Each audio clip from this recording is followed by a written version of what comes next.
Hello everyone. In this video, we'll be discussing another problem related to velocity time graph. So let's get started. So the problem reads, the velocity time graph of a moving body is given below.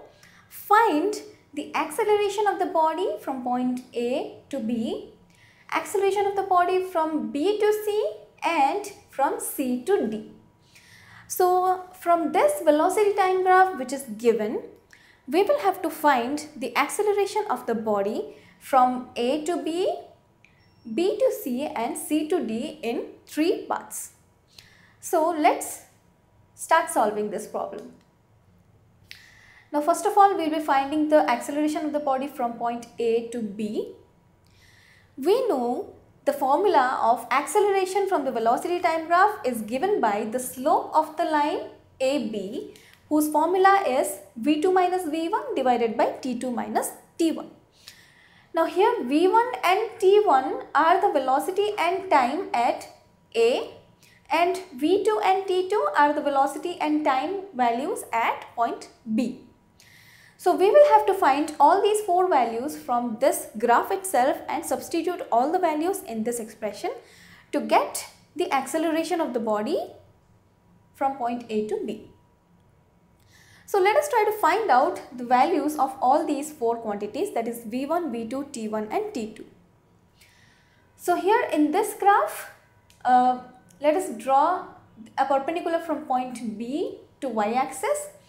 Now this point would give us the velocity at point B, which is V2, and the point where A touches the y-axis gives us the value of velocity at A, which is V1. And when we draw the perpendiculars from B and A to x-axis, we get the values of the time instants at both the points. So here on drawing perpendicular from B to x-axis, we get T2. And T1 is here at the origin, which is 0. So the value of V2 here is 60 meters per second, as this line touches y-axis at 60. And the value of V1 is 30 meters per second, since point A lies at 30 meters per second. Now here T2 becomes 3 seconds because this perpendicular line touches x-axis at 3, and the T1 lies here at the origin, which is 0 seconds. So we have all the 4 values here of V1, V2, T1 and T2. All we have to do is substitute all the 4 values in this expression. So let's do that. So on substituting all these values in this expression, we have 60 minus 30 meters per second divided by 3 minus 0 seconds, which yields 30 divided by 3, which is 10 meters per second square. So the acceleration from point A to B is 10 meters per second square. Now let's move ahead to bit number 2, which where we have to find the acceleration of the body from point B to C.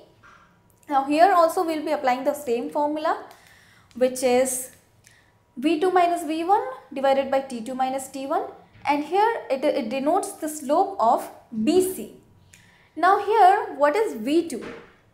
Now here on extending this to the y-axis, we get the value of V2 as well as V1, since this is a straight line parallel to x-axis. So our values of V2 and V1 are the same, which is 60 meters per second. And in order to find the value of time instants at B and C, we will be drawing perpendiculars from B and C to x-axis like this. And this gives us the value of T1 and T2. Here T1 is 3 seconds and T2 is 6 seconds. And V2 and V1 both are equal to 60 meters per second in this case. So here V2 equals V1, which is 60 meters per second, T2 equals 6 seconds and T1 equals 3 seconds. Now on putting all these values to this expression, we have 60 minus 60 meters per second divided by 6 minus 3 seconds, which is 0 by 3, that is 0 meters per second.